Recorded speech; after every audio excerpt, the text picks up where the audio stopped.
Plenty of NFL news on the docket. Let's dive right into it now. John McMullen, 97.3 ESPN.com, joins us with a plethora of NFL news and notes on this fine Monday. The Eagles have been Super Bowl champions for 8 days now, John.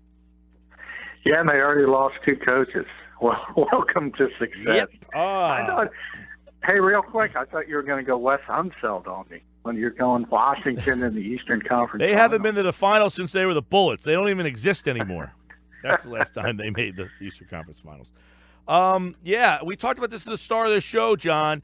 Andy's teams didn't start to get plucked until a little bit later. Now, he's got 7 head coaches in the Andy Reid tree. You've already got 2 guys. Now, DeFilippo's not a head coach, but 2 guys have already flown the coop after just 1 season. What do you think the impact becomes of that based on, recent history? I mean, Andy's team started to struggle when he started to get coaches plucked. And a lot of teams, you start to see that when the continuity breaks up, that things happen. Bad things happen sometimes. Yeah, and I wrote about that on 973ESPN.com. I went back to that coaching staff. It's kind of amazing. Andy's first coaching staff in 1999, 6 future head coaches on that staff, which tells you how strong it was. And by the way, that doesn't include the best one, which was Jim Johnson. And for whatever reason, some people will say he didn't have the ambition to be a head coach. Some people say it was ageism, but he was the best assistant. And there were 6 that went on to become head coaches. So that staff was incredibly strong, and now you're seeing another strong staff and people quickly recognizing that. Frank Reich, as you mentioned, already a head coach. John's going to be a head coach. I wouldn't be shocked if he's one and done in Minnesota, which is the reason they did not allow Kevin Stefanski to take the Giants' offensive coordinator job, because they kind of know John's probably going to be one and done and be a head coach in this league. Right. So this group is off and running. This first staff and Doug Pederson, and today news came out that Press Taylor's going to be promoted to the quarterback's coach. Little bit of a surprise. I had heard Mike Rowe would get that job, but that was before Frank got the Colts job. And now you have to think about offensive coordinator, and that starts me thinking that Mike Rowe might be the one promoted to offensive coordinator ahead of Deuce Staley, and that could create more issues because Deuce could probably have the Giants' offensive coordinator job. So it's going to be an interesting few days. Yeah, I was going to say the domino effects of Reich leaving created some interesting spots. Now, some people would say, well, just promote Deuce to prevent him from leaving. Then you keep Grow and Deuce.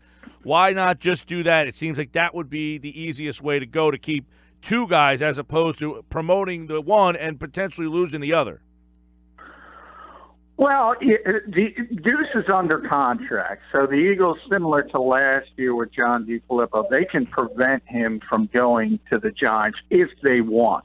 But there's always a concern if you do that and you don't promote him to offensive coordinator. There could be not only some ill will that could create a bad taste in the coaching fraternity as a whole, because there's a difference. When the Eagles did it with Flip, they recognized, look, this guy's a future coordinator, this guy's a future head coach probably. We understand that. If things go that way here, he could possibly be the offensive coordinator. He certainly would be today if he didn't choose Minnesota, but he chose to go to the spot where he called plays, and that's understandable. If you're preventing Deuce Staley to go from the Giants to be a coordinator, and you promote Mike Rowe to be your coordinator, well, that as I said, that's going to create some ill will, not only with Deuce, but in the fraternity as a whole. So it's something you got to be very, very careful with. Deuce interviewed for the head coaching job here a couple of years, when Doug interviewed, so 2 years ago. What do you think is holding them back from promoting him? Well, at this time, like, it would seem that, again, that he would be the logical next, like, okay, we lost you, let's not even hesitate, let's make Deuce the guy, let's keep this all happy. Well, so why are they not acting on this quick?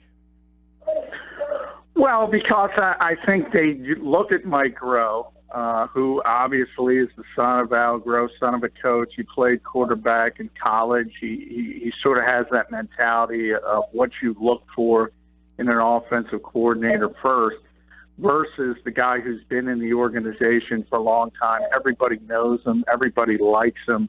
But he's come up a different way. And you generally don't think about running back coaches as people that can be coordinators or calling plays. It's not to say Deuce can't do it, but that's just the way it's been in the NFL for a very long time. And we'll see if it shakes out that way. There's every opportunity that the Eagles might turn around later today or tomorrow and say, we're going to elevate Deuce Staley and this all goes away. Yes. But if they do go in the way of Mike Groh, then I do think you start to get those questions. And there's going to be other questions, let's be honest, because you mentioned Deuce got a head coaching interview. Why did he get that head coaching interview? To satisfy the Rooney Rule. So there's going to be the concern over overpassing an African-American candidate. So it's kind of a sticky wicket for the Eagles. I think they would have liked Frank to stay, obviously, not only because he does a good job, but you don't have as many moving parts. And I think if that was the case, Mike Groh would have simply been elevated to the quarterback's coach. Press Taylor would have been the receivers coach, and Deuce would have stayed as the running backs coach. But now they have some difficult decisions to make. John McMullen, 97.3 ESPN. What are they losing in Frank Reich? I mean, he doesn't call the plays, so what's the big deal? Well, he's number one. He's very well respected. I think you see that when he finally got the job in Indianapolis, and you saw the outpouring of support not only from here but throughout the league. You can kind of tell how well respected he is. And then there's the job, as Frank, described it the week before the Super Bowl. It truly is. The term describes what it is. You coordinate, and you coordinate everybody's ideas into the game plan along with Doug Pederson. And then Doug has been very upfront before every game. The night before, he would meet with Frank for about 90 minutes, going over the game plan, the first 15, one last time.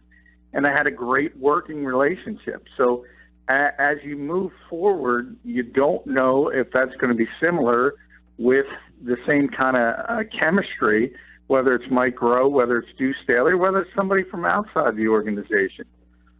You're probably not going to be able to replicate 100% on how well these two guys work together. DeFilippo, another guy very well respected, and obviously some people said, well, if they just waited until Reich left, they could have promoted him. But as you said, he'll get to call the plays and do a lot more in Minnesota. Apparently, he's been given some promise that he's going to have input on who the quarterback will be. We already saw Josh Andrews. One Eagle has already left to go to Minnesota, so you're going to have to keep an eye on guys like Trey Burton, Torrey Smith, and I would assume other Philadelphia free agents with Minnesota and Indianapolis at the top of those lists now. Yeah, you certainly would. Obviously, as you mentioned, Josh was on the practice squad, but he's been here for a long time, and he's going out to Minnesota already. I don't know why people have such a difficult time understanding. John was never going to stay here, even if Frank left, because he wasn't going to get the play calling, nor should he. Obviously, Doug has done such a wonderful job, but John DeFilippo is a very ambitious coach, and he was always going to go to an organization that gave him the offense, and it was going to be his offense, and he saw that as the next step to being a head coach in this league. So he was never going to stay here. It was just an untenable situation, unfortunately, because you have an offensive-minded head coach, and he wants to become a head coach, and the best way to do that is to go prove yourself as a play caller. Well, and some people forget, too, that John was a play caller in Cleveland, right? I mean, before he came to Philly, he was a play caller in Cleveland.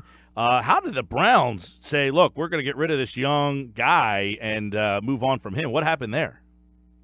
Well, it's the same thing. The Browns change coaches every year, essentially, and that's what happened. When you blow out the head coach, which was Mike Pettin at the time, you blow out the assistant. And obviously the Cleveland Browns made a ton of bad decisions since their reboot in 1999. That's just another in a long line to lose a coach like that, who was in turn sort of rebuilt his reputation in Philadelphia and is given so much credit because he was the guy that worked day to day with Carson Wentz. The position coach, and sort of that's where Press Taylor will be now. But thankfully, Taylor's getting almost, it's never a finished product, but essentially, John DeFilippo helped turn Carson Wentz from prospect to all-pro, to MVP candidate. And that's where we are. So you don't have quite as much concern because John did such a good job helping to develop Carson Wentz. ESPN put their list of the top 50 free agents out there. 3 Eagles were on that list. I want to touch on a couple of them. Trey Burton, we just kind of hinted at. What do you think the Eagles' situation behind Ertz will be? Because Selleck is there. You got the free agent Burton, who, when he was pressed into starting duty, he had 5 touchdowns this year, and for a guy who played very limited snaps. So how do you look at the future of the backup tight end spot here? Well, it could be completely revamped because there's a good chance, at least I would say 50-50, that Brent Selleck may retire. His body has taken a beating. He probably doesn't want to go somewhere else at this stage in his career, and he just won a Super Bowl ring. So that's the time to go out if you're thinking about going out. So there's a very good chance he might retire. And Trey Burton, as you mentioned, his success and the fact that the Eagles turned out to be a Super Bowl team, you see it time and time again.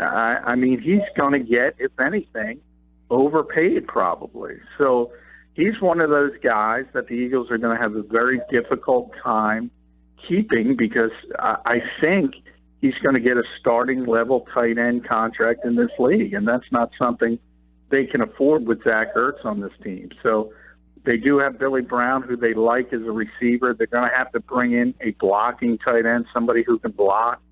But it could be completely revamped behind Zach Ertz.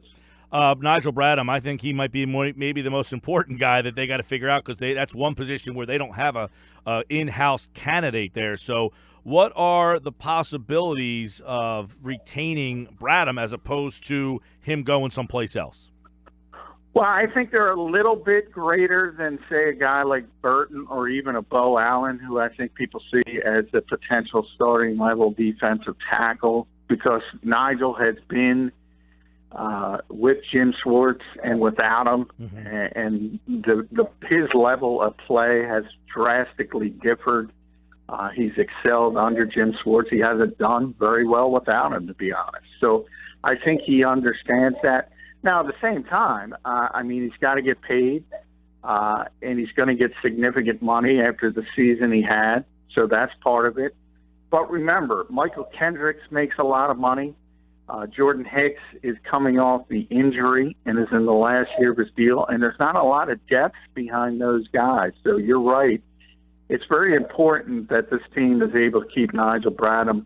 I think it'll be a little bit easier than it looks on paper because he does understand that he probably wants to be in this defensive scheme. All right, another interesting story for me is Patrick Robinson because, Sidney Jones is back, but Mills, Jones, Darby, Douglas, they all seem like they're better fits on the outside. So just saying, hey, let's swing a guy into the slot spot, it seems that Patrick Robinson's situation is more important than maybe people think. Yeah, I agree. I mentioned that last week on the show. I think it's a very difficult spot because people don't realize it is a completely different position than outside cornerback. You need different traits to succeed, and Patrick has proven he can do it at a very high level. And just putting one of those bodies inside is not going to work. Even with a Sidney Jones, the type of talent that kid has, it projects on the outside. And same thing with Ronald Darby, same thing with Rasul Douglas.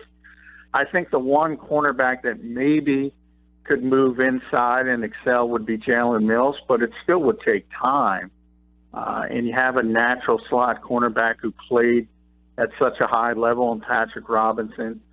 But there are other parts to it as well. There's the age, there's the injury history, the fact he's never been able to put 2 seasons back to back in the past. You have to add that all into the equation. But yeah, people will look at the talent and say they'll be fine.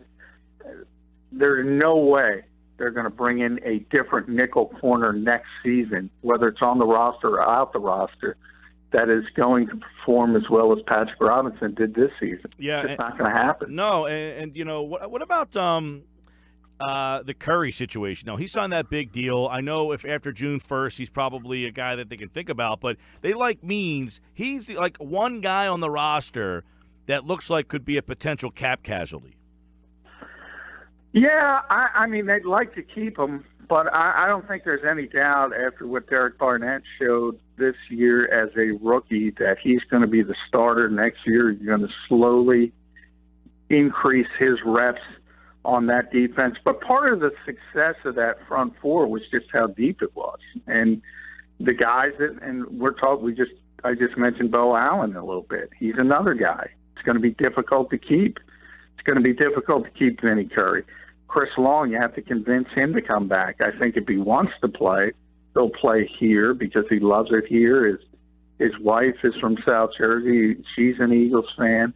So I think if he's going to play, he'll be back. But the strength of that defensive line, obviously it starts with Fletcher Cox and Brandon Graham. They're the stars. But past that, they could come at you in waves. And that was because of the depth, and you would like to keep that depth, and I'm not sure the Eagles are going to be able to do that. Yeah, and you mentioned Bo Allen. I mean, at least at the tackle spot, they have drafted a couple of guys over the last couple of years, Qualls and guys who have got some playing time, that if they lost Bo Allen, there are guys who have some experience, at least in the rotation, that they have drafted. Vallejo's another one.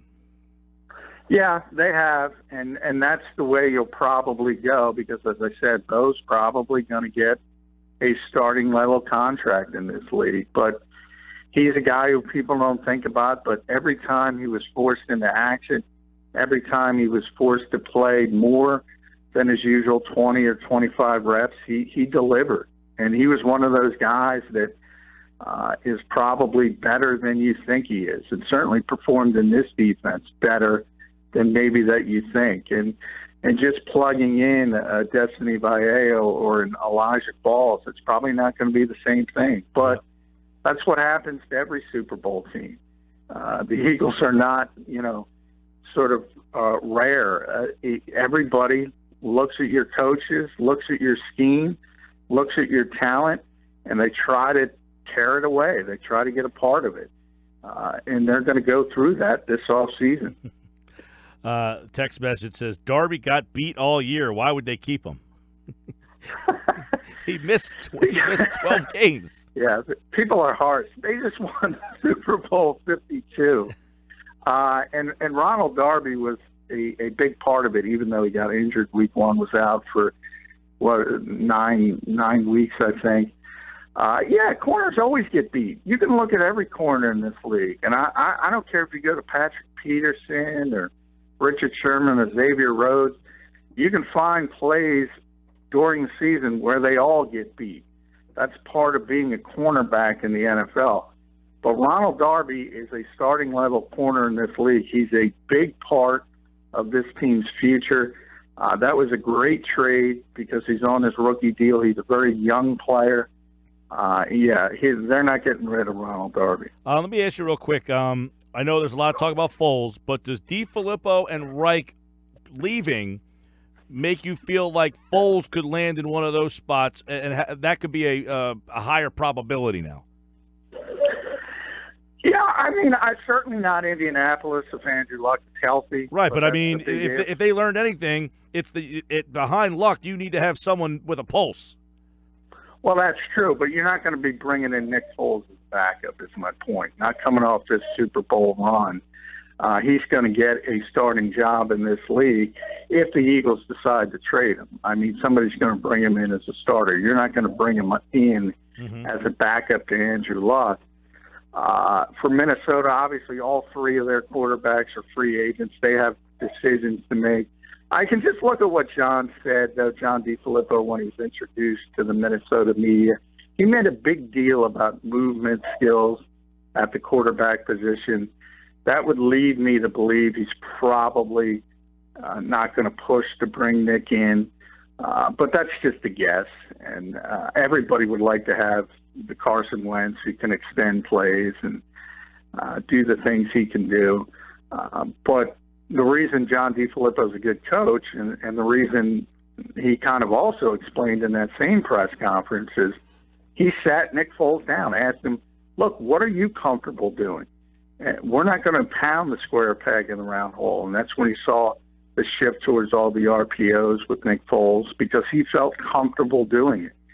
So if that's his best option, he'll push for it. But if pushed, I would say probably the Vikings will look in a different direction.